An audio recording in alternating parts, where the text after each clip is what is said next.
Totoo bang may relasyon kayo ng anak ko? Hardinero? Opo. Alam mo ba kung sino siya? Opo. Anak ninyo. At ang babaeng mahal ko. Wala kang karapatang mahalin siya! Papa, mahal ko si Mateo. Pumili ka ngayon. Ang pamilya mo o ang lalaking yan? Isabela, huwag mo ko piliin. Ayoko mawala sa'yo ang pamilya mo. Hindi, ikaw ang pipiliin ko. Kung ganoon, lumayas kayo sa bahay na ito!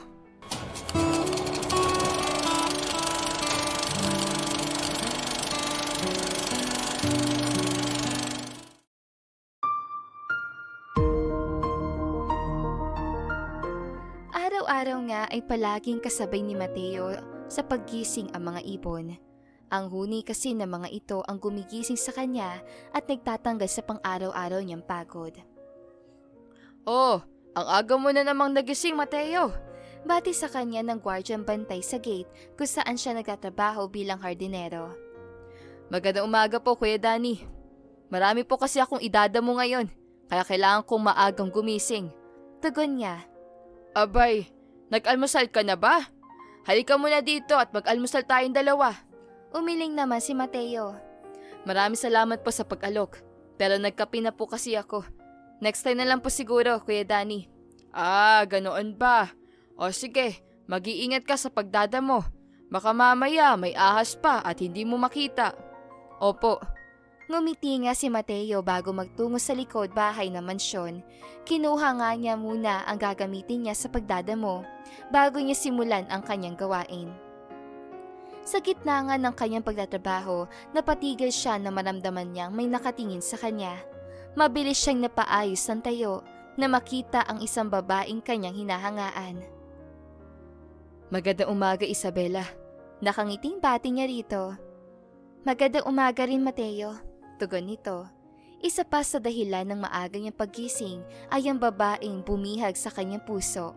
Si Isabela Montenegro, ang nag-iisang anak na mag-asawang Isay Montenegro at Limuel Montenegro. Pumitas ng isang bulaklak ang lalaki at inabot ito sa babae. Para sa'yo, magandang binibini. Ang aga-aga mo kong binobola. Natatawang kinuha yun ng babae. Pero salamat din, Mateo. Always welcome, Isabela. Kinikilig naman na tumalikod ang babae at nagmamadaling bumalik sa loob ng bahay. Napatawa naman si Mateo at masiglang ipinagpatuloy na lamang ang kanyang trabaho. Kilala ang mga Montenegro sa buong lungsod bilang negosyante, may-ari ng lupa at may koneksyon sa politika. Marami ang takot na magtrabaho sa mga ito pero hindi si Mateo. Siguro noong una ay natatakot ang lalaki pero nagbago iyon na makilala nga niya si Isabela. Mateo, hindi ka nahihirapan sa trabaho mo? Tanong ng babae. Nakaupo sila pareho sa ilalim ng malaking puno, magkatabi at parehong nakasandal. Nahihirapan, pero kapag nakikita kita, nawawala lahat ng pagod ko. Nakangiting banat ang lalaki. Natawa naman si Isabela. Ang hilig mo talaga mambola, no? Ganyan ka siguro sa ibang babae dito. Isabela, sa'yo lang ako ganito. Kinuha ng lalaki ang kamay nito. Gusto kita, Isabela. Alam kong makapal ang mukha ko para maramdaman iyon, pero iyon ang nararamdaman ko. Gustong gusto kita. Una pa lang natin pagkikita. Saglit na natulala ang babae, pero maya-maya lamang ay napangiti. Gusto rin kita, Mateo. Gustong gusto rin kita. Napangiti naman ang lalaki. Papatunayan ko ang sarili ko sa iyo, Isabela. Magsisikap ako para patunayan din sa pamilya mo na kaya kitang buhayin at pasayahin. Tumango lamang si Isabela bago yumakap sa kanya.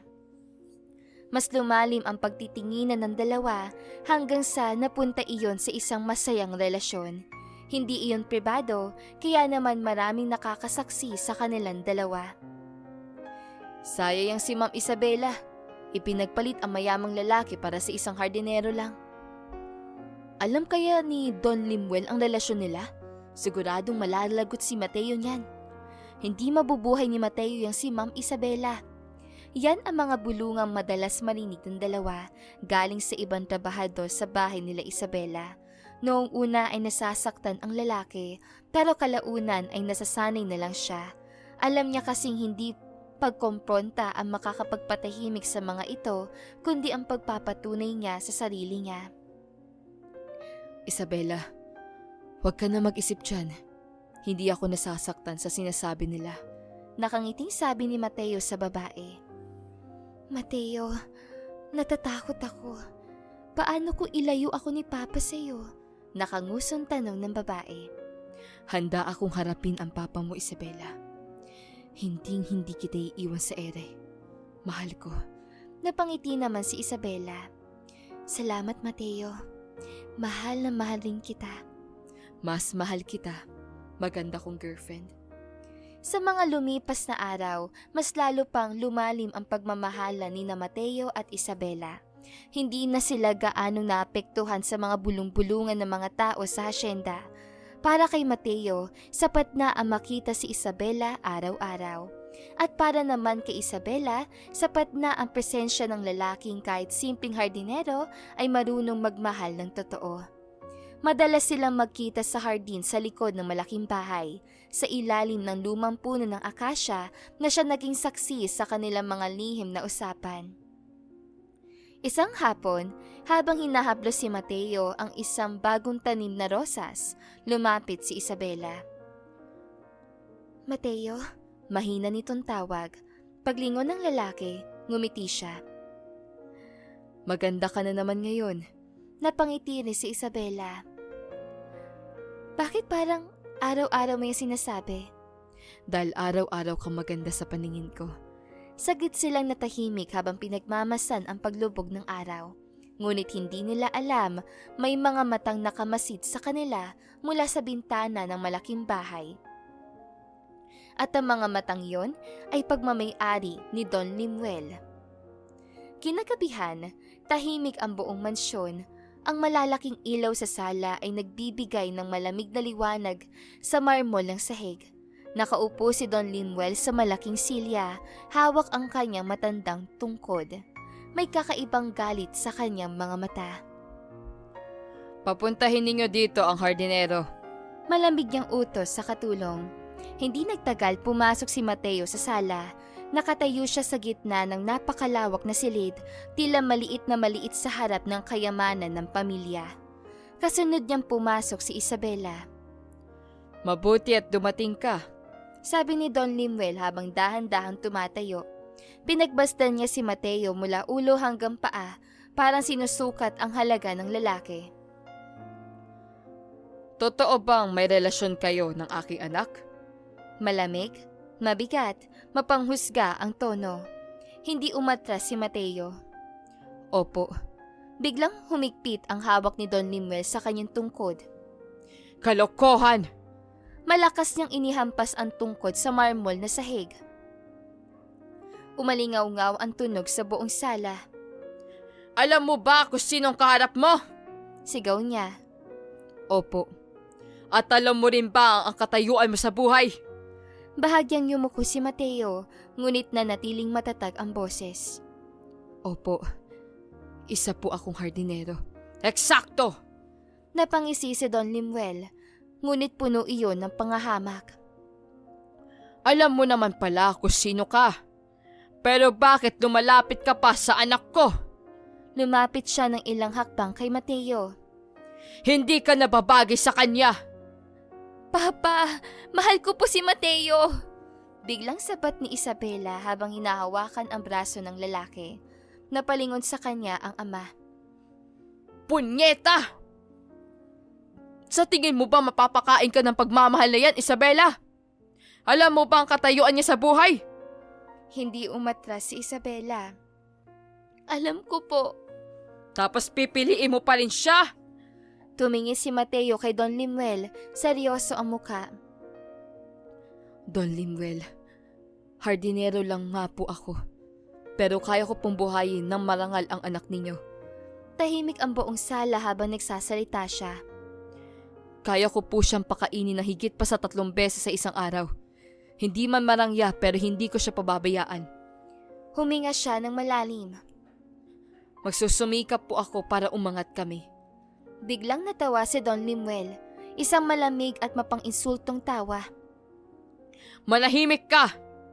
Tingin mo hindi ko alam ang mga kagaya mo? Mga lalaki lumalapit sa anak na mayaman para sa pera. Don Limuel, Mariing sagot ni Mateo. hindi po ako mapagsamantalang tao. Hindi ko po intensyon ng pera. Sandali siyang tumingin kay Isabela. Sadyang mayaman lang po ang babaeng minahal ko. Tumayo naman tuwid si Don Limuel. Ramdam ang galit sa bawat galaw niya. Isabela, ngayon ka mamili. Naging mabigat ang hangin sa sala. Kung ipagpipilitan mo pa rin ang relasyon sa lalaking yan, Itinuroy niya si Mateo. lumayas kayong pareho sa bahay na ito. Saglit siyang tumigil. Pero kung makikipaghiwalay ka sa kanya, siya lang ang lalayas. Papa, Hindi nyo na po kailangan mamili. napalingon si Isabela kay Mateo. Malungkot ngunit matatag ang mga mata ng lalaki. Pakakawalan ko po siya kung ganito lang din. Hindi ko hahayaang mawala sa kanya ang pamilya niya dahil lang sa akin. Umiling si Isabela. May luha ng tumutulo sa kanya mga mata. Hindi. Hinawakan niya na maigpit ang kamay ni Mateo. Ikaw ang pipiliin ko. Napatigil ang ama. Hindi naman siguro masama kung kasiyahan ko naman ang unahin. Huminga siya ng malalim at tumingin sa ama. Sorry, Papa. Para bang tumigil ang mundo sa sandaling iyon, galit na galit si Don Limuel ngunit wala na siyang masabi. Hinawakan ni Mateo ang kamay ni Isabela. Bago sila tuluyang lumabas sa mansyon, humarap siya sa matanda. Aalagaan ko pong mabuti ang anak ninyo. Pangako po. At sa gabing iyon, iniwan ni na Mateo at Isabela ang marangyang bahay. Wala silang dalang kayamanan, walang dalang mana, pero dala nila ang isang bagay na hindi kayang bilhin ng kahit gaano karaming pera, ang kanilang pagmamahalan. Sa pagpili ni Isabela kay Mateo, doon nagsimula ang lahat ng pagbabago sa kanyang buhay. Isang desisyon lang ang ginawa niya, ngunit kapalit noon ang buong mundong kinalakihan niya. Kinabukasan, matapos ang kanilang pag-alis sa mansyon, agad ipinadala ni Don Limuel ang kanyang utos. Tinanggalan si Isabela ng allowance, pinutol ang lahat ng bank account niya, at tuluyan siyang itinakwil ng pamilya. Para kay Don Limuel, wala na siyang anak na nangangalang Isabela. Ilang araw matapos yon, lumipat sina Mateo at Isabela sa isang maliit na bahay sa isang tahimik na baryo. Malayo sa lungsod, malayo sa marangyang buhay na nakasanayan ng babae. Ang bahay ay yari sa kahoy at yero. May maliit na sala, isang simpleng kusina at isang silid na may lumang pagpag na gawa sa kawayan. Habang nakatayo si Isabela sa pintuan, tahimik niyang pinagmamasdan ang bagong tahanan nila. Napansin ni Mateo ang katahimikan niya. Isabela, Mahina niyang tawag. Lumapit siya sa babae. sa ngayon, ito muna ang kaya kong ibigay sa iyo. Bahagyang yumuko si Mateo, tila nahihiyang ipakita ang kakulangan niya. Pero pangako, Tumitig siya sa mga mata ni Isabela. nagsusumikap ako para makabangon tayo. Sandaling tumingin si Isabela sa paligid, sa lumang kisame, sa maliit na kusina, sa simpleng papag na magsisilbing kama nila. Pagkatapos ay bumalik ang tingin niya kay Mateo. Unti-unti siyang ngumiti. Ayos ang sakin to, Mateo. Lumapit siya at hinawakan ng kamay ng lalaki. Ang mahalaga sa akin, magkasama tayong dalawa. Nabasa ang mga mata ni Mateo. Hindi siya nagsalita. Sa halip, dahan-dahan siyang lumapit at hinalikan ang babae sa labi. Isang halik na puno ng pangako, ngunit hindi naging madali ang bagong buhay ni Isabela. Sa pag-alis niya sa mansyon, naranasan niya ang mga bagay na kailanman ay hindi niya ginawa sa buong buhay niya. Sa unang pagkakataon, natuto siyang maglaba sa may poso habang kinukusot niya ang damit. Nanginginig ang mga kamay niyang hindi sanay sa ganitong gawain. Ganito pala yun, bulong niya habang pinipiga ang damit. Natuto siya magluto sa maliit na kalan na diuling. Minsan ay napapaso pa siya. Aray! Napapaatras siya habang hinahawakan ang napaso niyang daliri. Natuto rin siya maglinis ng buong bahay, magwalis ng bakuran, mag-igib ng tubig mula sa poso. At sa gabi, matulog sa matigas na papag na malayo sa malambot na kama ng kanyang dating silid. Unti-unti niyang naramdaman ang tunay na hirap ng buhay. Isang gabi, habang naglalaba sa likod ng bahay, napaupo siya sa gilid ng batya. Namumula ang kanyang mga kamay, masakit ang likod niya, at doon, dahan-dahan tumulo ang kanyang mga luha. Hindi dahil nagsisisi siya, kundi dahil sa pagod, sa hirap ng pagbabago. Ang hirap pala, mahina niyang bulong sa sarili. Hindi ko akalain ganito ang buhay sa labas. Hindi niya namalayang may taong nakatingin sa kanya.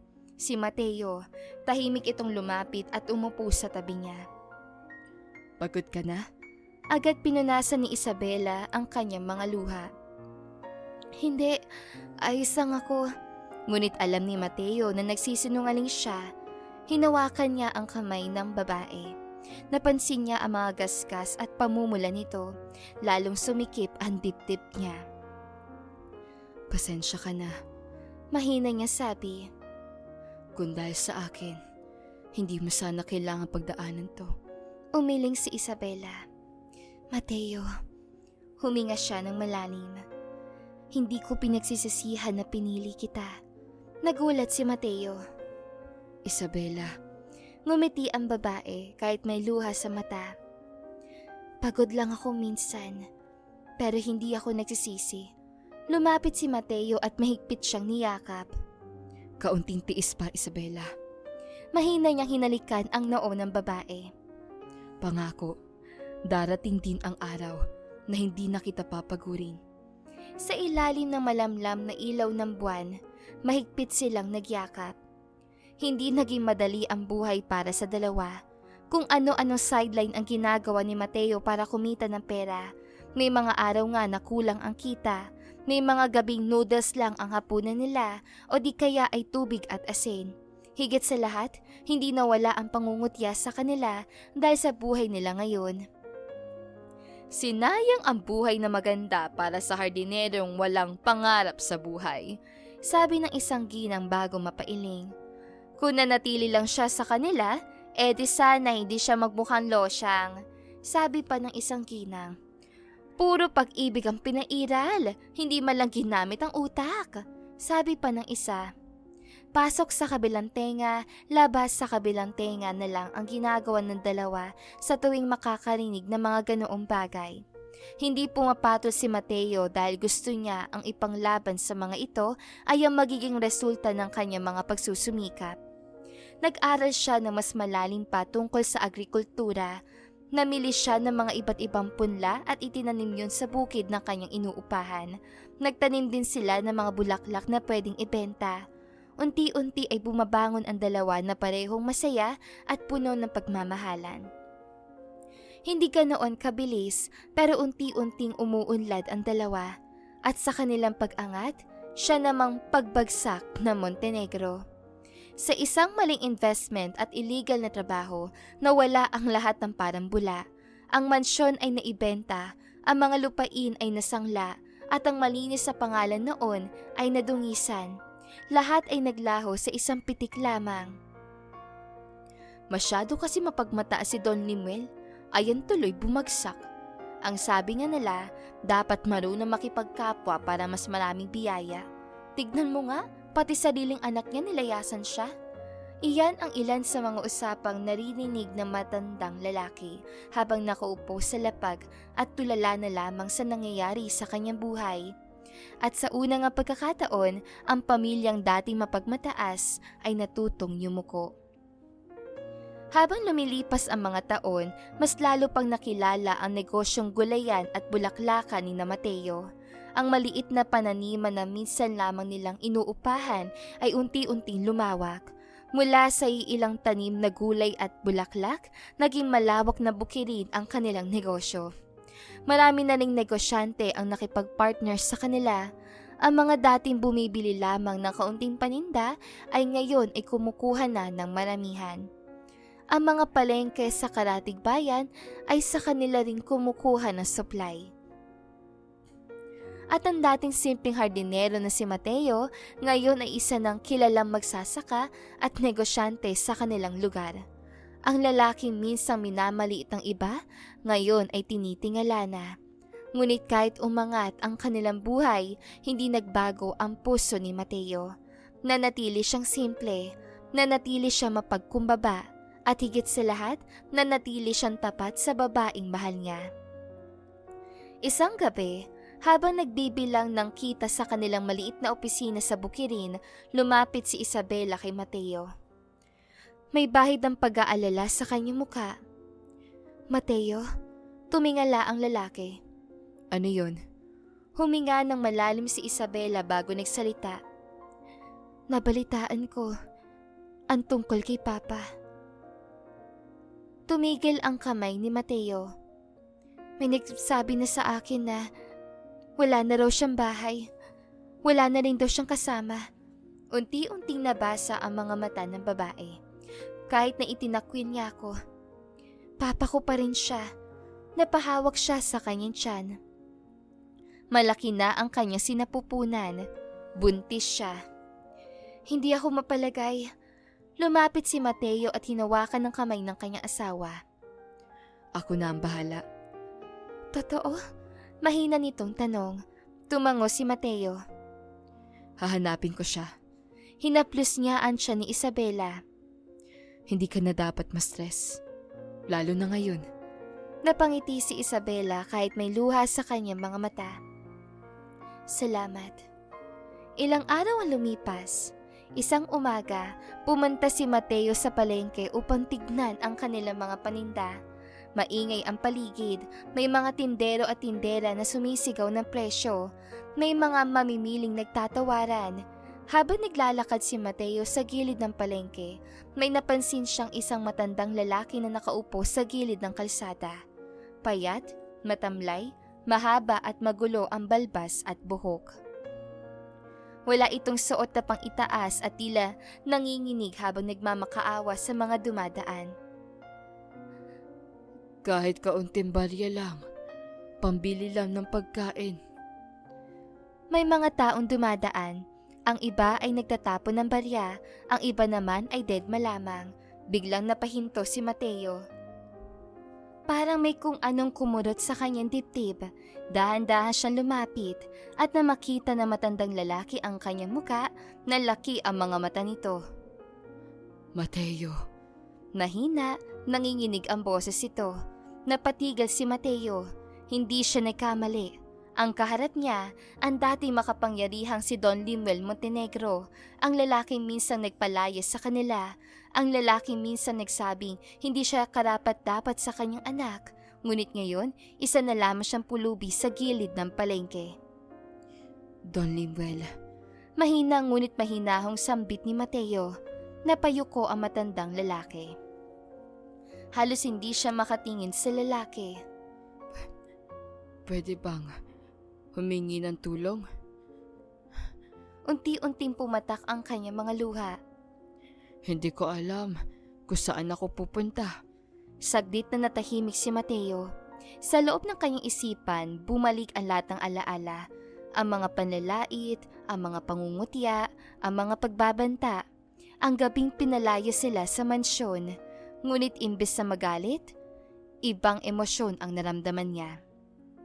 Kung hindi nangyari ang lahat ng iyon, marahil hindi rin nila mararating ni Isabela ang kinaroroonan nila ngayon. Dahan-dahang ngumiti si Mateo. Opo. Unti-unti niyang hinubad ang suot niyang polo at marahang isinuot yun sa matandang lalaki. Nagulat si Don Limuel. Mateo, halika po. Inalalayan niya itong tumayo. Dadalhin ko po kayo sa bahay. Nalaki ang mga mata ng matanda. Sa bahay ninyo? Tumango si Mateo. Sobrang nag-aalala rin po sa inyo si Isabela. Nang marinig ang pangalan ng kanyang anak, biglang napaluha si Don Limuel. Isabela. Napahagulhol ang matandang lalaki. Ang anak na itinakwil niya, ang anak na pinalayas niya, siya pa pala ang nag-aalala sa kanya. Dahan-dahan siyang tumango habang umiiyak. Sa unang pagkakataon matapos ang napakaraming taon, nararamdaman niyang may lugar pa pala siya kung saan siya tatanggapin. At habang inalalayan siya ni Mateo papalayo sa palengke, ang lalaki misang hinamak niya, siya pa ngayon ang nagligtas sa kanya. Hindi makapaniwala si Isabela sa kanyang nakita nang bumukas ang pinto ng kanilang bahay. Sa likod ni Mateo ay nakatayo ang isang matandang lalaki. Payat, nangihina, mahaba ang balbas at buhok at halatang pagod na pagod sa buhay. Saglit siyang natigilan, nalaki ang kanyang mga mata. Pa? Mahinang lumabas ang salitang yon sa kanilang labi. Unti-unting napuno ng luha ang kanyang mga mata habang nakatitig sa ama. Ang dating matikas at mayabang na Don Limuel, ang lalaking kinatatakutan at iginagalang na maraming tao noon, ngayon ay tila isang matandang napagod na sa mundo. Isabela. Halos pabulong ang tinig na matandang lalaki. Hindi na niya kayang tumingin ng diretso sa anak. Napayuko siya. Nahihiya, nasasaktan at puno ng pagsisisi. Ngunit bago pa siya makapagsalita, biglang lumapit si Isabela. Mahigpit niya ito niyakap. Pa, lalong napaluha ang matandang lalaki. Parang hindi siya makapaniwala sa nangyayari. Akala niya itataboy siya. Akala niya galit na galit ang anak niya sa kanya. Ngunit kabaliktaran ang nangyari. Mas lalo pa siyang niyakap ni Isabela. Anak ko. Nanginginig na sabi ng matanda. Dahan-dahan niyang hinawakan ang balikat ng babae. Patawad. Unti-unting bumagsak ang kanyang mga luha. Patawad anak ko. Napakalaki ng kasalanan ko sa iyo. Tinakwil kita, pinalayas kita. Pinili ko ang kayabangan ko kaysa sa sarili kong anak. Napapikit siya habang umiiyak, ngunit ngumiti lamang si Isabela kahit may luha sa kanyang mga mata. Wala po yun pa. Mahina niyang hinaplos ang mukha ng ama. Mahal na mahal ko po kayo. Napatigil si Don Limuel. Hindi niya napigilan ang tuluyang pag-agos ng kanyang luha. Ang anak na sinaktan niya, ang anak na itinakwil niya, siya pa rin pala ang unang nagbigay ng yakap at kapatawaran. Sa gilid ng pintuan, tahimik na nakatingin si Mateo sa mag-ama. May munting ngiti sa kanyang mukha. Wala siyang nararamdaman na galit. Wala siyang hinanakit, kahit pa siya ang madalas sa minamaliit noon na matandang lalaki. Sa halip, itinuring niya na lamang na aral ang lahat na nangyari sa kanilang buhay. Kung hindi nangyari ang lahat ng yon, marahil hindi nila mararating ang kung anong mayroon sila ngayon. Lumapit si Mateo sa dalawa. Don Limuel. Napatingin sa kanya ang matanda. Tila nahihiya pa rin. Ngunit ngumiti lamang si Mateo. Dito na po kayo sa amin. Hindi na po kayo mag-iisa. Nalaki ang matanda na matandang lalaki. Mateo, pagkatapos sa lahat ng ginawa ko sa inyo, Mahinang natawa si Mateo. kung hindi po nangyari ang lahat ng yon, tiyak na hindi rin kami matututong lumaban sa buhay. Saglit siyang tumingin kay Isabela. Hindi rin po namin mararating ang kung ano meron kami ngayon. Tahimik na napaluha si Don Limuel.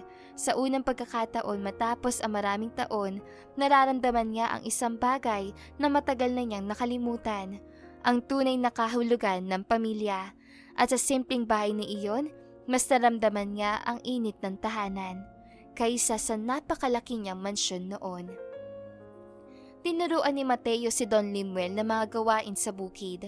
Hindi nagreklamo ang matandang lalaki dahil gusto niya makabawi sa lahat ng mga nagawa niya. Masaya naman si Isabela dahil nagkaroon ng character development ang ama. Bilib ako sa iyo, Mateo. Salamat dahil tinumad mo lahat ng pangako mo sa akin. Nakangiting sabi ni Don Limuel. Responsibilidad ko naman po yun. Sagot ng lalaki. Tignan mo ngayon. Ako na ang nasa ilalim at naghihirap. Makakabawi ka rin po. Tandaan niyo po na hindi porket bumagsak ka ng isang beses, hindi ka nababangon. Nilapitan ni Isabela ang ama at hinawakan sa labi. Pa, tutulungan ka namin ni Mateo. Kami ang magiging sandalan mo habang unti-unti kang bumabangon. Naiiyak naman tumango ang matandang lalaki. Doon niya napagtanto ang yaman ay nawawala. Ang titulo ay nabubura. Ang kapangyarihan ay lumilipas. Pero ang kabutiang loob, kapag itinanim mo, ay namumunga kahit kailan. Hindi lang sa pera naging mayaman si Mateo. Naging mayaman din siya sa respeto, tiwala at dangal. Mas lumaki nga ang taniman ng lalaki at marami siyang nabigyan ng trabaho. Ikinasal nga sila ni Isabela at isinilang din ng kanilang anak na kamukhang kamukha niya.